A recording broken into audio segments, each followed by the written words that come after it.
Ladies and gentlemen, I am Paul, U.S. Army combat veteran. It is September 18th, 2022. This is your daily Ukraine update, and we are going to be asking ourselves, does Russia even understand how bad things really are? Let's get into it.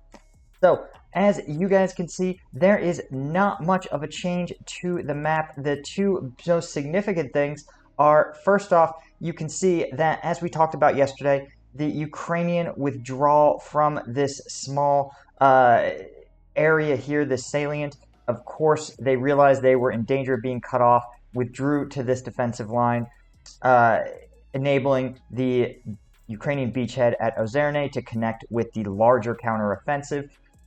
The question, of course, is still, is this going to be a defensive line that Russia can actually hold? When we look back, we can see that, of course, this line itself is not set in stone. It certainly seems like Russia is still trying to find a stable defensive position where it can blunt Ukrainian counteroffensive efforts. Where Russia has also withdrawn, you can see here, is near the village of Birohorivka.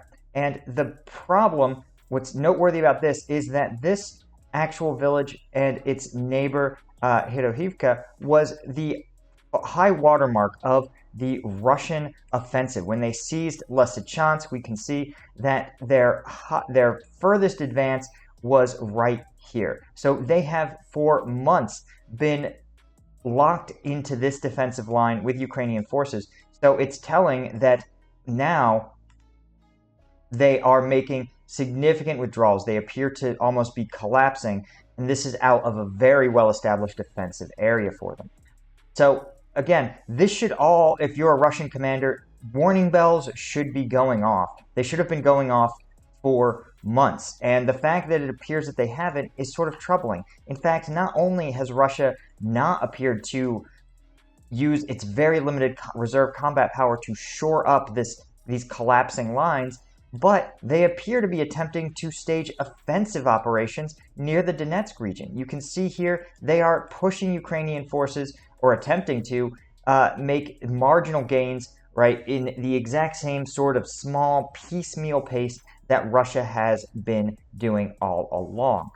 And while this is sort of a strategy for Russia that can work, you have to ask yourself, why are they allocating any of their combat power to offensive operations when they are unable to establish a defensive line over this key areas here in the Kharkiv region? You have to understand, when you look at offensive operations in a military perspective or for light infantry, right, if you have even 30 soldiers are going to be so much more powerful on the defensive. Think about it logically.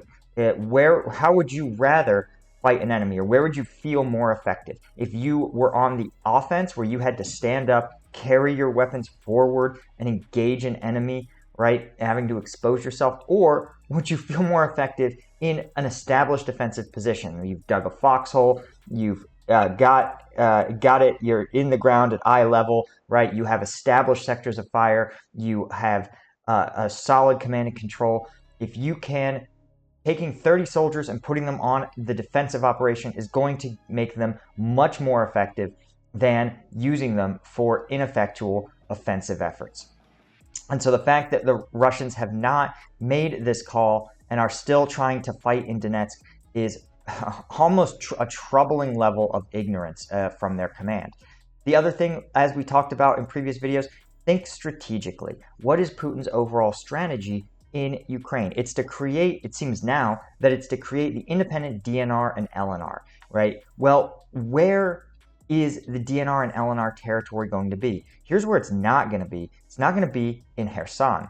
But still, Russia has tons of troops pinned down there, right? And Ukraine is also making systematic advances in this region. You can see there's been a small amount of territory, small amount of Russian territory pushed back. And it's not clear that Russia is willing to reallocate its combat power away from Kherson to shore up the lines in Kharkiv. This is, of course, they may not have a choice. Their troops may be literally locked in combat and unable to withdraw, but it's more likely that Russia has just sort of become fixated on operational objectives like not losing Kherson and is not asking the big picture, which is what parts of territory are essential to their overall strategic effort and what parts of Ukrainian territory are secondary in importance, right? I think I would argue that Kherson Oblast does not serve Ukraine's larger strategic objectives. But someone has to have these honest conversations with the senior leadership, the decision makers in Russia. This could be Putin or their ministers of defense. It's almost as though the severity of the degradation of Russian troops and Russian combat power is being concealed. And we've seen it on this channel, right? We've looked at a lot of videos where we've seen Russian troops wearing low-quality Adidas sneakers because they have no combat boots. We've seen Russian troops trying to figure out who gets to wear the body armor, right? These are the situations that indicate that there are massive supply and logistics issues behind the Russian military. And the fact that they seem to be behaving as though they are still on par with Ukraine in terms of equipment, troops, combat readiness, morale, is a testament to the fact that I don't think the senior leadership, the decision makers, are getting honest assessments. Because if they were, they would not be telling their troops to go and make marginal advances outside of Donetsk.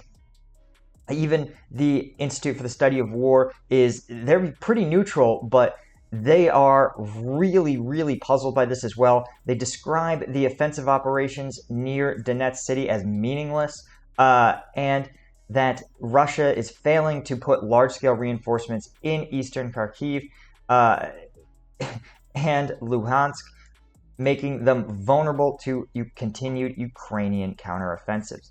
Right? This doesn't make any sense, of course, for Russia to defend this area because Putin says the whole point was to create the DNR and LNR.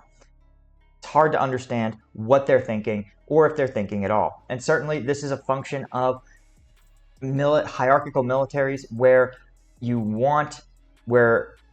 subordinates are praised for having good news and punished for having bad news, right? In war, yes, sometimes incompetent commanders lead to bad outcomes, but sometimes excellent commanders still lose battles. And you have to have a structure and a culture where those subordinate commanders can bring bad news to their bosses, and those bosses are going to help them resolve it, help them find ways to deal with this reality on the ground. Certainly, this isn't exclusive to authoritarian regimes like Russia, though I think it's worse when you have someone like Putin, right? You're not going to see me giving Putin bad news in person, but every sort of hierarchical system is sort of prone to this. The U.S. Army, of course, was famous for having a totally useless Afghan military and army, right, with huge numbers of ghost soldiers, no-shows, terrible equipment issues, and no one was willing to sit down with the president and Joint Chiefs of Staff and be honest about the fact that this effort, this two-decade effort, was a complete and utter waste of time. It would have saved the taxpayers a lot of money if someone was just willing